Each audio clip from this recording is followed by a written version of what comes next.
Episode 61, Laura Kriska, author of The Business of We. My favorite mistake could have been avoided with one sentence. I'm Mark Graban. This is My Favorite Mistake. In this podcast, you'll hear business leaders and other really interesting people talking about their favorite mistakes. Because we all make mistakes. But what matters is learning from our mistakes instead of repeating them over and over again.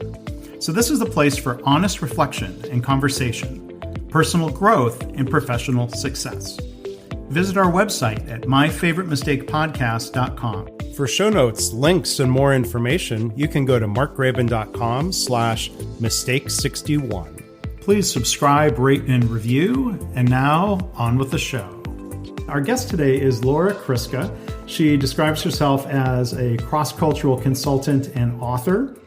I'll tell you a little bit about her. But first off, Laura, thank you for being here on the podcast. How are you? Oh, thanks, Mark. I'm really glad to be here. So Laura has a really interesting background. When she was just 22, she was the first American woman to work in the Tokyo headquarters of Honda Motor Company.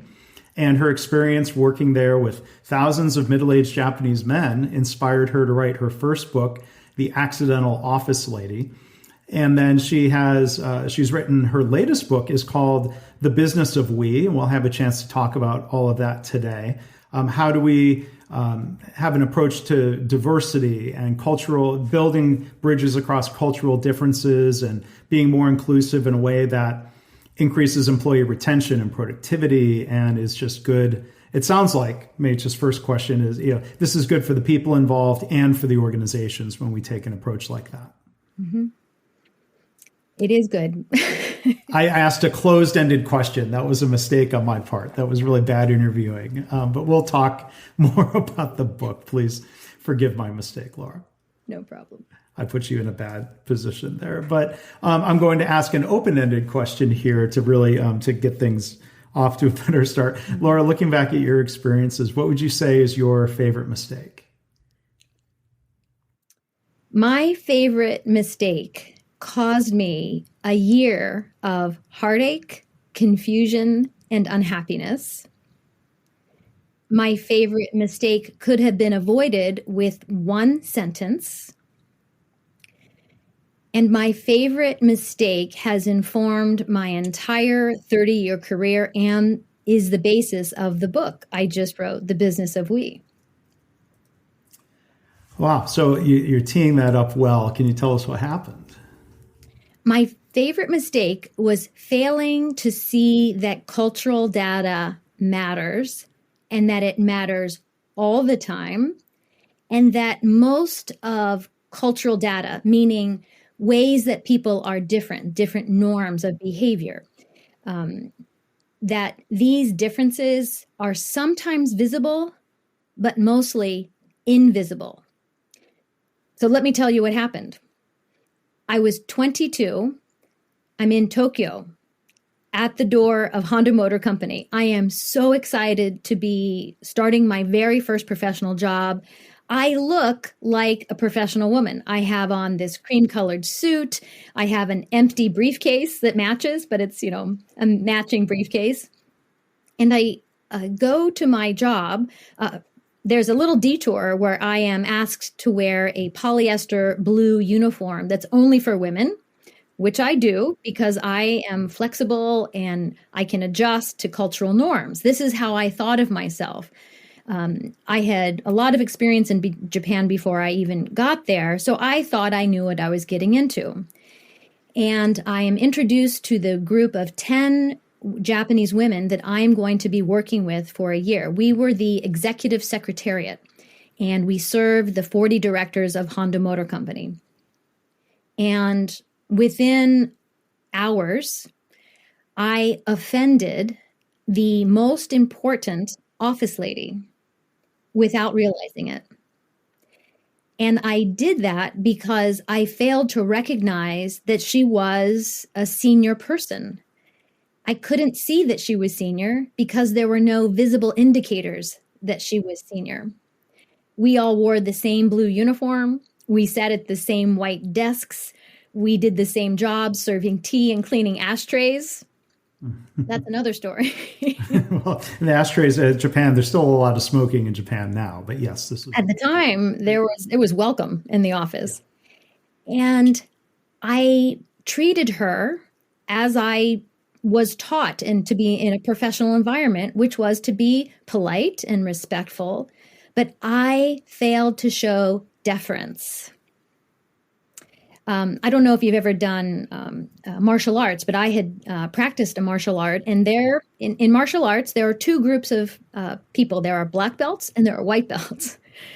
And in a dojo, white belts show deference. They get there early. They clean up the mats. They wash the stuff. They get beat up by the black belts. That's how it works. And even though I had that experience in a dojo, I failed to understand how important hierarchy is in a Japanese workplace. Because in America, there is a narrative that's very strong and important that we learn growing up, which is treat everybody the same, equally. We don't treat people differently because of what they look like or where they come from. And so my method of starting a relationship, right? This is something everyone in business needs to do, is start good professional relationships. So I treated her the same. And that was my mistake. Wow. Now you said it could have been avoided by one sentence. What was that sentence, or what was the opportunity to use it? So it took me a while to understand that this hierarchy mattered, and that I started to understand how people showed deference. And it's not just Japan. There are many organizations or countries, any country with a king or a queen, Thailand, England, there are lots of countries that pay attention to these kind of things. And the United States is one that really doesn't. And I recognized how if I had simply used the following sentence, so when I would ask her things, I would just say, like I would say to you, oh, Mark, could you tell me where we keep the pens, or where is the tea, or something? And it was very egalitarian. It was polite, but it was egalitarian. And the one sentence, if I could go back in time, I would have used is this. I'm sorry to bother you, Mark. Could I ask you a few questions right now? Right? A little bit of deference, acknowledging her years of service, her experience, her skill. And it never occurred to me because I wasn't looking for invisible cultural difference. And I thought I understood it. Now, what you described there in that sentence, basically, can I ask you some questions? That's not over the top like brown nosing or kissing up, but I guess just that act of respect of asking the question of, can I ask you questions, instead of just jumping in a way that might have seemed demanding? I assumed an equal status with her that didn't exist from her point of view. And it was true. I had no experience. I was operating in a foreign country, in a foreign language, in a job she could do backward and forward. And I'm completely comfortable showing deference to people who know more than I do and understand things and have worked longer and harder. But it's just not something I recognized as important in that situation. And that's what I mean, that cultural data matters all the time. And when we travel to another country, it's easier to see this, and we can be prepared for it. But cultural data matters everywhere, all the time, even with people who you think you're in alignment with. Yeah. So you talk about, there's a couple things about the story maybe ask you to elaborate on. You talk about this uniform that you were given, the blue polyester uniform. The times when I've been to Japan and you're on the train and you see commuters, whether it's men or women, you see black suit, black suit, black suit, men and women, black suit, maybe dark gray, but I don't like, there is like very much a business uniform, a lot of ties. And so I'm curious, did even that light colored business suit sort of stand out in a way that is maybe uncomfortable in Japanese culture? You're there, you're already standing out as an American. Mm-hmm. I might as well have not. I should have just shown up in jeans because my business clothes were not welcome. It wasn't appropriate for that at the time. And actually, there's a kind of interesting story of I finally challenged that rule after 2 years of working in Japan. And this was based on this idea that I talk about in my book, which is us versus them. And I was very much a them when I showed up in Japan, even though I wanted to be there. The way I spoke Japanese, the way I looked, the way I dressed, I was outside the norms. And the home team, in that case, the home team is whatever group is in the dominant position, was middle-aged Japanese men. And so from the beginning, I felt I had a marginalized voice. I was an outsider. And so I had to work to kind of fit in, and the uniform was a part of that. So I just really hadn't prepared as well as I should have. Well, I was about to ask, when you say preparation, what did the company do to help prepare you as an outsider to Japanese culture? And I saw from one of your videos, you were born in Japan, but not really raised there. Can you tell us more about that? A little bit more about your background, and then to the question of, did the company set you up for success or not in terms of cultural norms and expectations? Well, I grew up in Columbus, Ohio from the age of 2. So I have no memories of Japan, but my parents loved Japan. I love Japan. So when I was a college student, I got the chance to spend my junior year at a university in Tokyo, which was great. And so having that level of familiarity gave me the sense that I knew everything. Now, remember, I was 22. Most 22-year-olds think they know everything. So some of that was just my generation. And the company, they tried to prepare me. I think the company also didn't know what they were doing. They had great intentions. They were trying to internationalize. But Japan is a country at the time that was 99% Japanese. Now it's 98% not Japanese people. So there's a lot of homogeneity, like you mentioned, your observations on the trains and seeing how people tend to dress alike, et cetera. So I had to figure out a lot of this on my own. And this is part of the reason I wrote my first book, The Accidental Office Lady, was to share the lessons that were kind of hard won for me and trying to share those with other professionals. Because when we figure out the us versus them dynamics, when we can narrow the gaps, instead of spending our time feeling unhappy and confused and, having poor communication and ineffective teamwork, we actually can use our time and our skills and our talents toward innovation and great results, et cetera. And that's the premise of the new book, which is how to identify us versus them dynamics, and then how to address the ones that are most damaging in any organization. Yeah, so the book title again is The Business of We. And Laura, you talked about how this formative mistake, this experience that you made, helped spark a career's worth of interest. So what were some of those experiences then that you had even at Honda in Japan of starting to break down us versus them into we? Mm-hmm. So I worked with a group of 10 Japanese office ladies. We had the same jobs, and I was the youngest member of the group. And I got to know them over time, all the office ladies.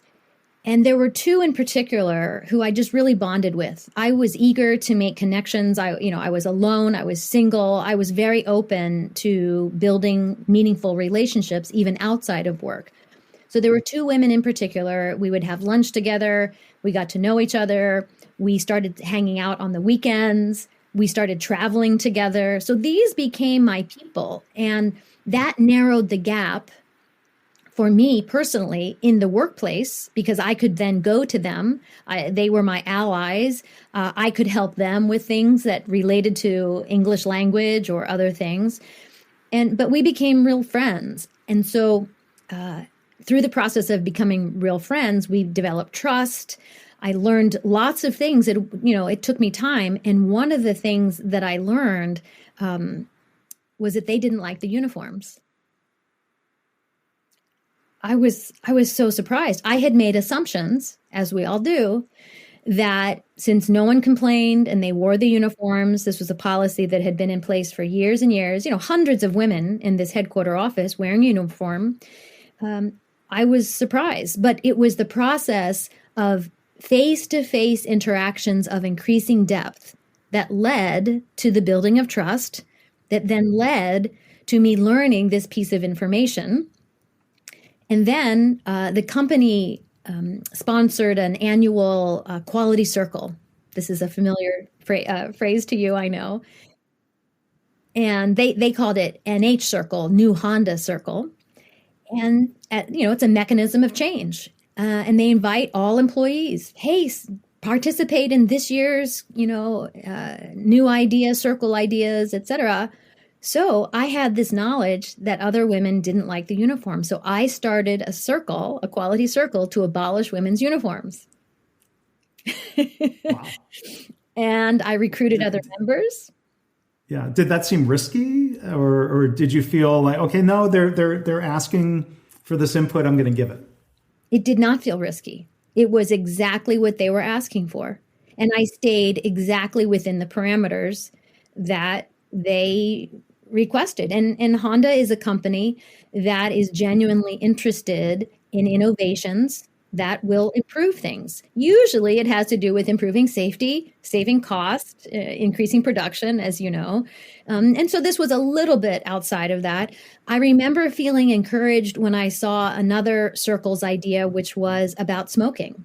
And it was about limiting smoking. So it was a behavioral norm that they were trying to change. And I was trying to change this somewhat of a behavioral rule. And I pulled together a group. There were no Japanese men. I couldn't get any Japanese men involved, but several Japanese women.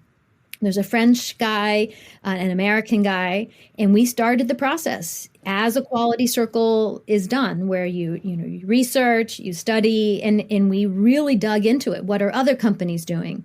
How much does this cost the company? We, in fact, discovered that the women's locker room was taking up quite a bit of so much space in the building in Aoyama in Tokyo that we were leasing office space in a building next door. So, calculating. And then we did polls. We surveyed women. I remember that felt a little risky, asking the women to, fill out, this is all paper, right, back then, and asking for their opinions. And when we, it took a long time. We proposed this, we did the process, and because we weren't really able to prove our outcomes, which is normally necessary, as you well know, it was more of an imagined success. And the company decided to take our idea and they transferred it outside of the circle system after the first or second rounds of that kind of friendly competition. And a different department then studied it. Now, I was really excited. I was like, look what we've done. In the matter of a few weeks, we have put together, and then it went nowhere. Oh, no. So was moving it out a way of sort of politely killing the project? Well, that's what I thought. And okay. I would check in every once in a while, and the leader of the group would say, Kento shimasu, we are studying this, we are researching this. And I frankly kind of gave up. But then about, a few weeks before I was to leave Japan, I had been working there for 2.5 years. And the study group had this idea for, I think, close to a year. Suddenly, there was an announcement. Starting Monday, women's uniforms will be optional. What? We couldn't believe it. We all gathered, the whole team gathered, and we we learned that they had, in fact, then in very kind of process-oriented, lean fashion, perhaps, followed every step, studied, the lease next door, the cost, opinions, and they had come to the conclusion that the uniforms should, in fact, be optional. Yeah. Well, I was wondering, because, with that story, I've been to Japan 5 times on business learning tours. And the orientation we've received about these trips, talks about the cultural norms of maintaining harmony, and where that sometimes between hierarchy, seniority, maintaining harmony sometimes makes it difficult for people to speak up with improvement ideas. And I was told stories about like this hesitancy to say no. So the one story I remember, I'm curious your thoughts or reflections on this. Like if you were to go and try to buy tickets for a play and the play was sold out, the person at the ticket counter wouldn't say, no, you can't buy a ticket, but they might turn and pretend to be looking through a box and looking for tickets, and that eventually you should get the hint that, well, I guess there are no tickets and I'm going to leave. Or phrases like, well, it would be difficult. Yes.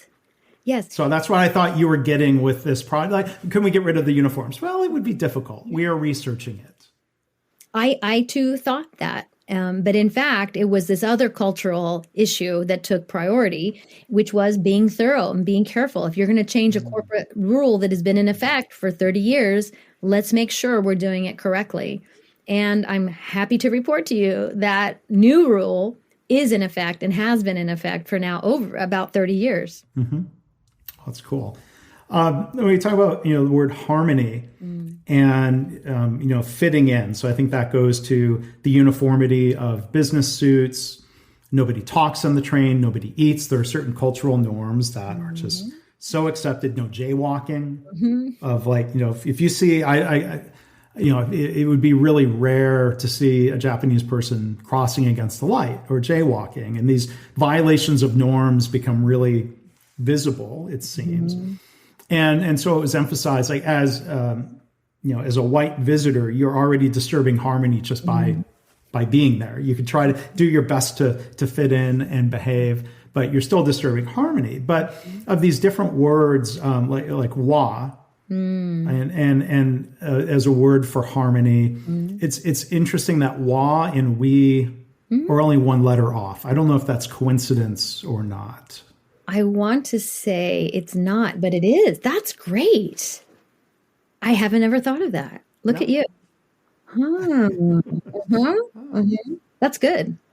But there is this real Japanese sense of, and as much as you can generalize about Eastern cultures, more of a we group-oriented society where, here in the United States, in a lot of cases, it's every person for themselves. And unfortunately, some of that now comes out through the pandemic. So there's kind of like a broad question there, but maybe bringing it back to your work with American companies, like what success have you seen? I'm not saying we're hopeless in terms of rallying around a goal or focusing on we, like successful companies really seem to do that. So that was kind of a very broad, rambling combination of statement and question. What do you think? I would say that there are two things that I really learned from Japan, and one of them is good and one's positive and one's negative. And the positive one is what you just said. There is a really strong sense of the common good in Japan. It's taught from a very young age, and this is not because Japanese people have a magical ability. It's that they're taught this. It's modeled. Equity in terms of income is modeled. You don't get the huge gaps in payment in Japan that you see in America. And, that certainly leads to huge us versus them dynamics. When the CEO is making 300, 400, 500 times the average employee, well, good luck with creating a weak culture. Sure. And that gap keeps expanding, and the gap is, yes, the gap is much smaller in Japan. And so that idea of the common good, working toward the common good, I like that. I think there are times when that's really important. And the COVID epidemic has shown evidence of how working together toward the same goal with certain norms that are in agreement works.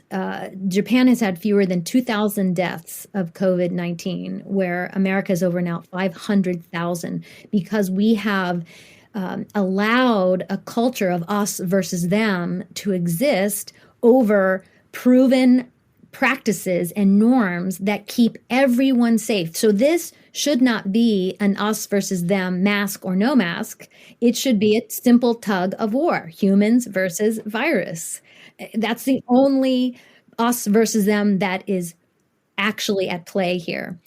So countries like Japan, who were able to pull together, get behind leadership, having leadership talk about us, us, we humans versus the virus, have been more successful. So there absolutely is an important place for behaving in a more common way. And Japanese culture, Japanese people tend to be really good at that. So I admire that, and I've learned from that. It has informed my work.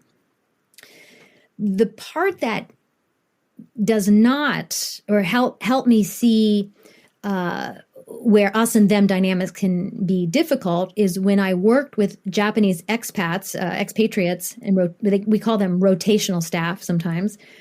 When they would leave Japan and go work in Paris or London or Sao Paulo, and because of their lack of familiarity with the local culture, maybe hiding behind language concerns, they would often not integrate with the local culture. And they just hung out with each other. They made all the decisions. They had all the positions of power, and they would fail to take into consideration data from people in the local environments. And this made them less competitive. It caused human relations complaints and even legal problems in some cases.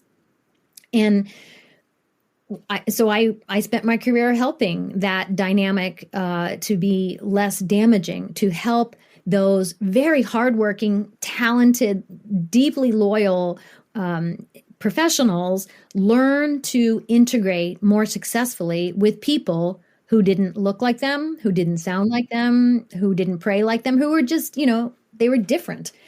And doing that for so many years, I noticed another parallel, Mark, which is right here in the United States.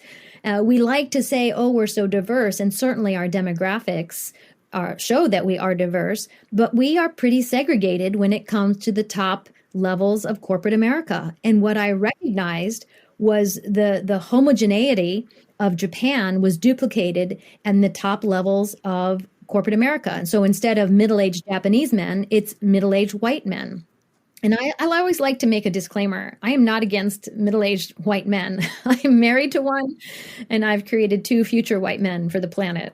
Yeah, and as a middle-aged white man, I take no offense. I see what you're getting at. Yeah, because there is that. So you were an outsider trying to fit into the dominant Japanese culture. When I've talked with Black friends and colleagues, they talk about the struggle of fitting into, I mean, no offense, what is the dominant white culture in workplaces and America? And when you are part of the homogeneous group that's dominant, it's eye-opening to hear the things that I take for granted. So I've come to understand the word privilege. I have that. It can't be denied. I can try to deal with it, and I can try to use it to elevate others. But the privilege doesn't go away, at least not in the short term, even if we're working toward that. I like to refer to this in the book. I call it the home team. Because what does a home team have? An advantage, right? So every organization has a home team, different departments. I have a friend who works in a huge company And in her department, she's a middle-aged white woman. There are many Chinese-speaking women. And so the home team in that department is Chinese-speaking middle-aged women. So the idea of a home team can apply to many situations, just as us versus them can apply to many situations. And it's incumbent upon those of us on a particular home team to see it, recognize the advantages, just like you said, and then take action. This is we building, is taking action to actively narrow a gap between you and somebody who does not identify with that home team. Yeah. So the closest, I mean, I think of the situation, and I haven't been greatly disadvantaged in any of these situations, but sometimes it's almost funny where in the work I do with hospitals, the home team is, let's say, nurses, and they're all women. And so I'm the only man and the only engineer, the only non-nurse in a meeting or in a room. That does sometimes give me pause. But again, like there's no great harm or discrimination that's come to me. But it's eye-opening to think of what it's like to be the only one in the room. As some of my Black friends and colleagues will articulate, being in that situation all the time. Every day. So I often ask people, when have you felt like of them? And you just shared an example of when you're in this room. And I put being a them, I don't think they're all equal. I put them in 3 categories. There are inconsequential experiences, consequential experiences, and game-changing. And game-changing is when you feel like a them every single day. And usually it's based on something about your appearance that people immediately identify and then react to. Sure. And mine was, like I said, no harm. Sometimes there are misunderstandings or what have you.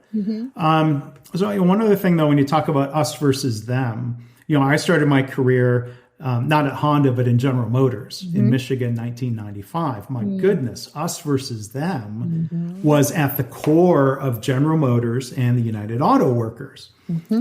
And there were efforts to try to turn that, like the first plant manager I worked under was a total us versus them.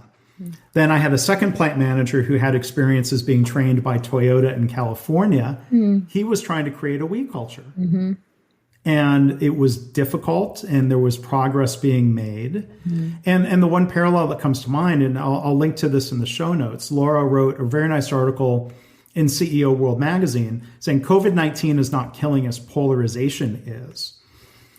And the thought that comes to mind thinking back to the Detroit automakers, I would say at the time, it was not the Japanese automakers that were killing them, it was polarization. That culture within the automakers was so toxic and so dysfunctional, and I do not blame the union for that. Long story short. And I think my cursory understanding of GM and Chrysler and how those organizations operated, there were so many indicators of us versus them and divisions, executive cafeterias, selected parking lots, huge salaries, what you wear. And if you look at places like Toyota and Honda, I mean, I know from Honda's, my own experience, they took they made practical choices to limit those things. So, for example, there was no executive dining room. Literally, like everybody ate in the same cafeteria. You ate the same food. We wore the same white coveralls with our name and a red, patch. There were not special parking lots. The salary differentiation was not as huge. And those are meaningful. Those strategies are meaningful and create much more of a feeling of we. And those are the things I really admire. In some hospitals, you still have special dining room for the physicians. You have a physician's lounge that has, I remember one case, much bigger, nicer TV than the break room for the nurses and other staff. And it's unfortunate when there's us versus them, because the we mentality in healthcare should be completely oriented around the patient. Yes. And their care. And us versus them distracts from that. Absolutely. Why are there different lounges for physicians and nurses? Tradition, hierarchy, power, because we can. So it's the dynamic of sometimes, the physicians or surgeons are seen as people who bring revenue into the hospital in American healthcare. They're not employees. They have choice of so we're going to cater to them. Yeah. They're not, quote unquote, stuck here. And you'd hate to think, your basis of anything is that my nurses or whoever are stuck here. You should be competing for their loyalty every day. And it reminds me, sorry to interrupt you. Yeah. No, please. It reminds me exactly of organizations where, you have sales and marketing and accounting, all these different departments. And there is that hierarchical money earning departments versus money using departments. And when the leadership goes along with that narrative and prioritizes the so-called money makers, that's a bad choice. That is leading to us versus them dynamics that undermine the entire competitiveness of the organization.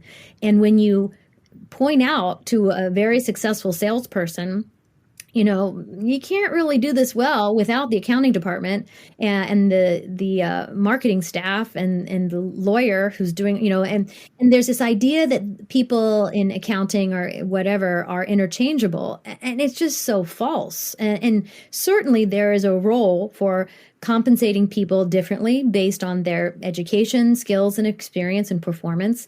But if you have such a divided attitude toward your own team, you are undermining the overall competitiveness.